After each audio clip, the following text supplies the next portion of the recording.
Temos também um reto esforço. Espera aí, eu tenho que ter atenção e esforço. Um tipo correto de esforço existe. Um tipo reto perfeito de esforço. No budismo tem o esforço, esse caso aqui, há uma alusão de dizer assim, o esforço de combater e evitar os maus pensamentos que chegam na mente. Uma segunda maneira de esforço, lutar ou se esforçar para cultivar de manter os maus pensamentos imóveis na mente. O terceiro, cultivar o aparecimento de bons pensamentos na mente. E o quarto, trabalhar e se esforçar para manter e tornar hábito o aparecimento e a manutenção de bons pensamentos na mente. Há um esforço, ou seja, no sentido de saúde mental, de higiene mental. E aí a percepção pode estar num padrão vibratório mais refinado e a vida ser um processo de percepção e ação mais harmônico.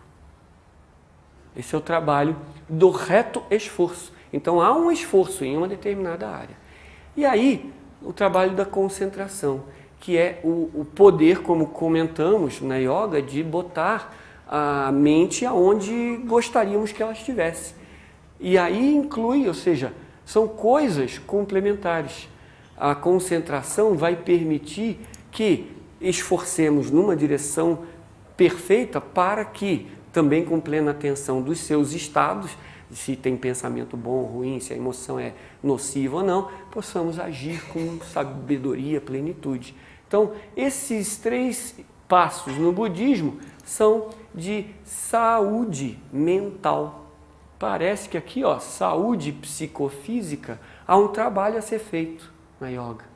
E no budismo, há um trabalho a ser feito na mente, na atitude de como agir, como estar no mundo, como ser, como perceber minhas reações, minhas contradições, meus conflitos, etc. Então, com esse trabalho de percepção mental, de atenção, de estar pleno onde se está, de fazer um correto esforço para cultivar as coisas que valem a pena na mente e de estar aonde se está, focado, concentrado para qualquer coisa, é o trabalho que há no budismo, no seu caminho de 8 passos.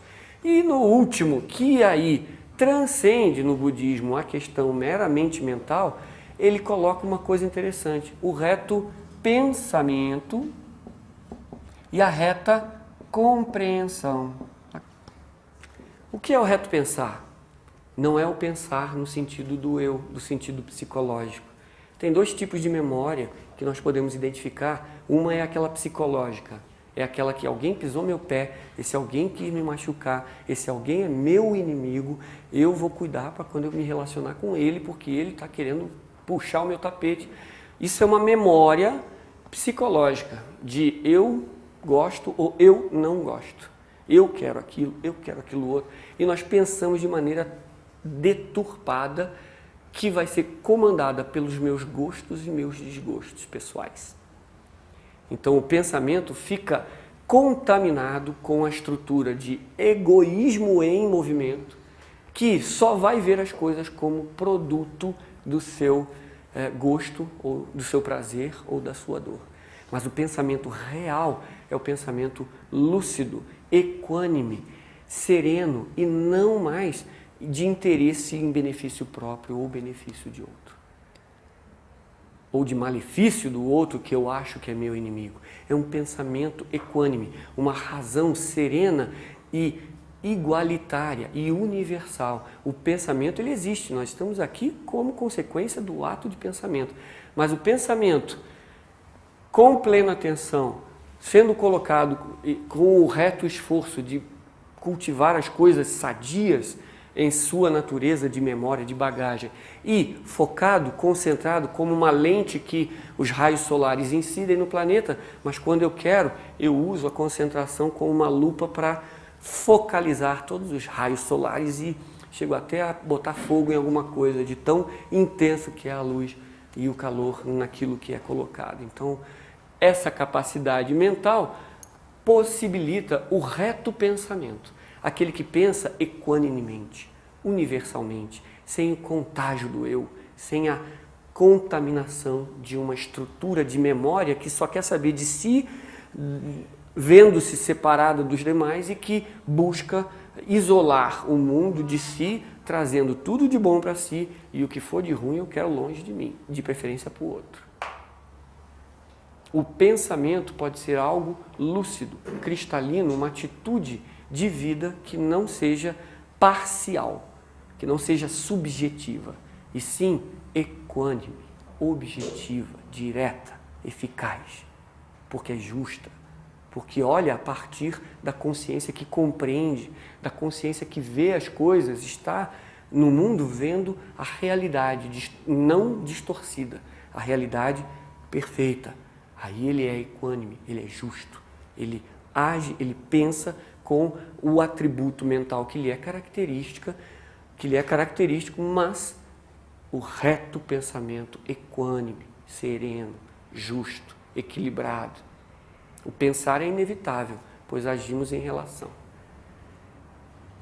E a partir deste reto pensamento, com uma mente lúcida, compreensiva, que traduz a compaixão ilimitada, vem a reta compreensão, onde ao tocar uma coisa, ela se equivale ao samadhi, viver compreendendo a relação das coisas, compreendendo não no sentido parcial de certo, errado, sim e não, da polaridade mental normal, e sim de uma visão a partir da estrutura divina que habita nele.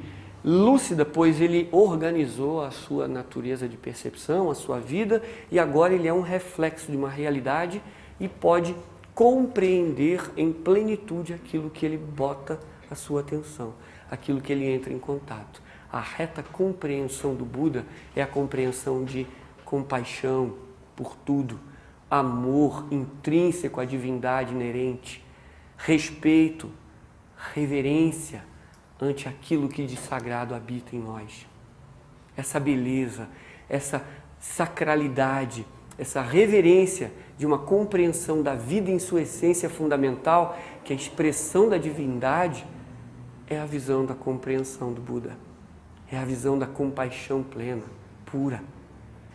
É o correspondente a uma visão não deturpada e em que samadhi o contato é a união plena, mas que, uma vez organizada a sua vida de percepção, os seus hábitos, a sua natureza de vibração, você possibilita uma compreensão da essência fundamental daquilo que você entrar em contato. A reta compreensão do Buda é visão amorosa por excelência. É ver o que há de real no outro. E o que há de real no outro? Suas qualidades, sua divindade, a reverência ante a sacralidade que habita em cada ser vivo. É uma vida de paz, de bênçãos. E assim podemos identificar, finalmente, para encerrar a nossa visão, que gostaríamos apenas de comparar os dois sistemas, mostrando que temos uma área de moralidade e ética para embasar toda a nossa vida, pois sem ela tudo mais pode ruir como uma casa com uma fundação falsa. No meio temos o trabalho da nossa natureza psicofísica e da natureza de percepção, um trabalho definido para que nossos mecanismos não sejam deficientes e deturpadores. E na parte final do trabalho dos dois sistemas, a área de meditação e busca espiritual e visão além de um setor mental ou de classificações, julgamentos. Uma vida plena que pode ser unificada numa visão unificadora, plenificadora da vida, não compartimentadora. Então o trabalho, tanto em uma quanto outra, é viver eticamente, trabalhar seus princípios e viver na meditação e na percepção espiritual para ser uno com a essência divina e sagrada de todas as coisas. Muito obrigado.